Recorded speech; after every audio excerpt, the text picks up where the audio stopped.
stuff, symposiums, whatever. In the end, this is me bloviating and blathering.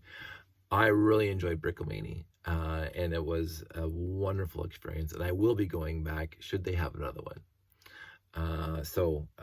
That leave that up to the organizers, and I will show up again if they want me to, and I will display my stuff if they want me to. And that's how I want to handle my life. I will go where I'm wanted. I will go if they want me, and if not, I'll go somewhere else. Which brings me to my next tangent. I am, all right, so I had to quickly clean up my desk because it was a disaster when I came back down here. And I'm going to clean up this Lego room. This is going to be a fall project when I'm not enjoying fall days. But look what I found. Yes, I found my bunch of tiles, blue and white 1x1s, but blue especially. So I'm going to, this guy hasn't been put into a bin yet, so I'm going to pull him out. And as you may remember, the lot came with one and it didn't come with the other one. So I'm going to take this one off of here, put it there, and again, it didn't come with the command console. So here's me taking the command console, put it on there. So now this set is complete. The other thing I've been doing from now on is anytime there is a 1x1 modified plate that has something sticking out like that, I take it apart and take it off because I busted it. So everything's off of this guy. So that guy's done. So wrap that tangent up. I'll go into the bins in the garage. So while at Bricklemania, I happen to be basically beside the, I was talking about this. So, I don't usually, sometimes I do, usually partake in symposiums or workshops or whatever else, because I like sitting in a room and meandering. And usually when there's symposiums going on, it's quieter, so I can take pictures and blah, blah, blah. And sometimes whoever's there, we have a nice chat. But during public days, it's been nice for the last couple of shows where you didn't have to because there was enough people. But usually you need somebody to be with your mock to make sure kids are not touching things and things aren't walking away and blah, blah. So when I'm at a show, and I used to do this, and this is where it started ish. The toy train and doll shows, the Christmas train shows, the hobby shows. I'm going to be in the room the entire time. Let's have to go for a pee. I'm going to be in the room the entire time. And so therefore, Dave, I'm going for lunch. Go ahead. Take as long as you want.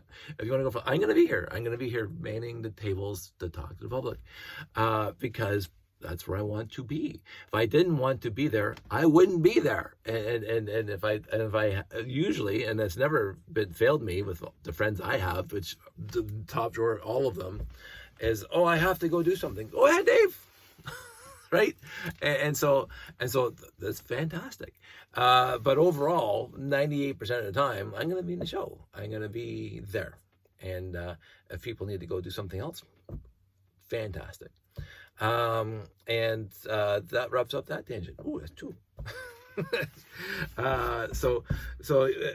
People don't have to worry. If I'm there at a show, you don't have to worry. And so I was in a display with my buddy Jeff, and he's going to go for lunch. I'm here. Perfect. And this was a show that we didn't have to worry about because sometimes we were both gone. So we're busy doing something, I'm going for lunch, whatever. And I wasn't stressed about it. I'll say that too. David made such a comfortable show. I wasn't stressed about anything in this show. Nothing. I was like, wow, I don't have to worry about anything. Thanks, Dave. So I was like, oh my goodness. And I know he was under a lot of stress because he's running the show and I've been there. I know what those stresses are like. So most of it's self-induced stress because that's what I used to do all the time too. Utterly fantastic. Anyway, so the other thing, one more tangent to talk about, while I was there, and we talked about the appreciation tokens, there was a name for it, and I already forgot it. I meant to write it down so I could talk about it. The person who we are assigning that has started this. Supposedly it happened before, but it's named after this nice gentleman in Brick World who passed away. But I'm just going to, for now, call them appreciation tokens, but there's an actual proper name for it, and I just don't know what it is. I got a bunch more appreciation tokens. So it is so heartwarming after, quote unquote, putting all this effort in to have some recognition.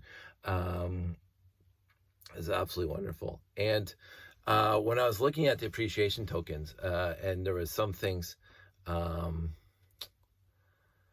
that some people just leave a 1x8 brick, which is nice. And so I kept on joking the entire weekend that I'm going to start selling off real estate of my runners around the layout, the perimeter, the wood that holds up the layout, because there's like 2 of the 4 boards have nothing on it. If somebody wants to advertise, I'll pay. You have to pay me. we'll talk. My people will call your people. But what I finally dawned on me, because I looked at other displays at the show, and what they would have is they would have, for example, something like this with their stuff on it, all the different shows that they've attended with this mock or this layout or whatever, and they would have it built into the layout. Now, up until now, right now, I've been just putting this in the front left corner of the layout, right on the base plate, right in the front corner. And I said, well, this is becoming too tall, first of all, because it's going to start interfering with the monorail track in a couple more shows. It's going to be too tall for it. And because, like, again, the originals were only 1x8s, right? And now they got 2 1x8s. And I think there's even shows now where you have 3 1x8s with the show on it. I don't mind it getting bigger. I just have to put it somewhere. So so I had, well, look, I have this tall tower. I have this tall tower right on the left-hand side at the rocket launch platform. And I said, well, who built that? That's not bad builder. Bad. But I'm going, what I could do is if this thing is facing forward, don't fall over. If this thing is facing forward, so that now we're going to turn it 90 degrees, or so you and I can both see. So this is the front of the layout, because there is a front to it. Even though right now the last 2 shows I've done, you had 360-degree view of it, which, here's a tangent. I also love that now that people can see the back, the quote-unquote back of the layout, because I didn't put effort into it. I didn't want the back to be all like all the crap. No, I put some real honest, genuine effort into making sure the back looks good. The issue for this show is because I added all the copper loops, so there was a lot of wires hanging over, and I'm going to fix that for the next show. So that's one of my takeaways, is fix the wiring. But what I was also thinking is this guy has this whole side here of this rocket launch gantry that I can just figure out a way of done. Instead of keeping on the layout on the base plates and taking it off every show, because this can stay here until the downtime, and it's a pretty tall tower. So it's like I can go to a lot of shows before that gets filled up. So this is what I'm working on right now. And so what I plan on doing, I think this is right, that's right. Put this down, and I built my, but the other thing, so here's the other thing, because again, I have to think spatially now, is that this gantry and the monorail loops come right, so look at this way, the monorail loops come right behind it, and if this thing is out just a little bit, the monorails hit it. So if I put this on the side, the monorails are definitely going to hit that, right? So now, because it's not in the layout right now, and I should have thought about this when I was taking it apart, because I thought about this at the show. I was actually trying to scavenge some pieces over in some used lots that people were selling, but I couldn't find the parts I wanted. But I should have marked where the highest monorail track is, and I didn't. So, but again, then I started thinking, this is the overthinking that I've always done for every little step that I take. The top monorail loop is just a little white card. It's 4 white. It'll never hit that. It won't hit it. But the shuttle carrying monorail will hit this, because you can hear it every once in a while. You'll hear a little tick if you put your ear next to it when it's going by. Because the shuttles are 8 wide, and this was developed for a 6 wide gap with some wiggle room, but 8 wide is very, very close. So I have to make sure it's above those shuttles. And of course, I'm not setting up the whole thing to figure out where that is. And so I started going, well, this is 10 bricks tall, which again, from my calculations, because every loop is 10 bricks above the loop underneath it. So I started thinking, okay, well, and I counted. So this is 10 bricks to here, and you move up to here. So that's the second loop. And then I said, oh, that kind of makes sense. So if this is where the third loop, the little white shuttle going around is, there's the light that crosses the stream that breaks it, and so the RTX knows where it is. And so that kind of makes sense. So this is kind of where I'm going to start this thing. And so I created something really, really quickly. And what I wanted to do is do this one. I can take my hand off here. Well, live on TV, because you know how well that works for me. Come on, see, at there we go. And then we put that up top. And then what would happen is that every timber, put it this way. I don't think I can be able with it. See, no, it's gonna go that way. Hey, Josh built this. He got it off of TikTok or somebody. So let's just lean it back like that so you can see that. And then 1, 2, 3, 4. If I remember correctly, it's already 5 bricks. I could be wrong, but I don't think I am. Maybe I am. Let's see. No, it is every 5 bricks. And then put another holder in the middle there. So I'll take this off again. And take this. Live on TV, because we're certified professionals on this one, because I'm running a bona fide YouTube channel now. I got more subscribers, thank you. So we'll do this now, and then we'll put that back, and then we'll have to figure out something, because that's right in the middle of the turtle lug one. So I'm gonna have to put a gap there. So I'm gonna put this little one there because I want to, and then put this there. Blah blah blah, and then I have to find some more 1x2s with two technic holes in it, which again, if I had this thing sorted out like my friend Jeffy, I wouldn't have the time or take the time to find that. But alas, I just jumped on that big bandwagon a little too late, and I won't be doing it with this stuff. There we go. So little music, a little song and dance, as they say. And then 4 more. And so if we put that, let's see if this is all gonna work. Oh, I'll take these out. I did think that was gonna be an issue, but I'm gonna have to come up with a new solution. This is where the tower comes apart. I have to go here. Let's see what happens. Come on. That goes in there. That goes in there. Why is that one? So 1, 2, 3, 4, 5. 1, 2, 3, 4, 5. Well, it should not be lining up the way it is. Oh, that's bothering me. 1, 2, 3, 4, 5. Well, that is odd. It is not lining up. So this is my technical wonder, as they say. I'm gonna do this. Let's see if this thing is. Oh, that's right. So I do not know why that's not lining up. But I will figure it out, and maybe we'll talk about it in another video. So while I'm doing this one, I will still talk to you about something else. So while I was there, and this is just what happens in my life. Are those different bricks? They're not different. Well, let's just try this.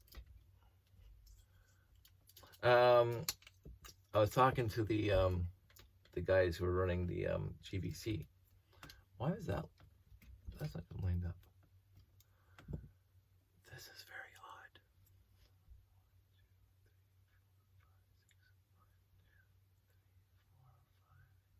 odd. Okay, I don't get it. There's obviously some sort of nothing wrong with the geometry here. This is my whole life of working with this stuff. I never been this. I'm also tired from the trip. So anyway, I was talking to the guys in the GBCs. I do want to quote unquote invest back into GBCs. I made a bunch back when Steve H started making them in the first place, and I absolutely loved it. And I thought this is a fantastic thing for us to do. Maybe just screw that, because this is coming apart all the time. Leave those there. And I'm supposed to go there. And so I may start making GBCs again. That is a debate of mine right now, because I loved the GBCs, and I have my own idea that what I want to do with the GBCs is make kind of a theme, nothing to do with classics phase. Get your head out of it. So I'm going to come up with something, and then I'm going to start making a GBC, and probably a bunch. Well, not a bunch, a few GBCs, because I love the GBCs, and there was a good GBC contingent there that had really, really cool GBC ideas, and I was very appreciative of that.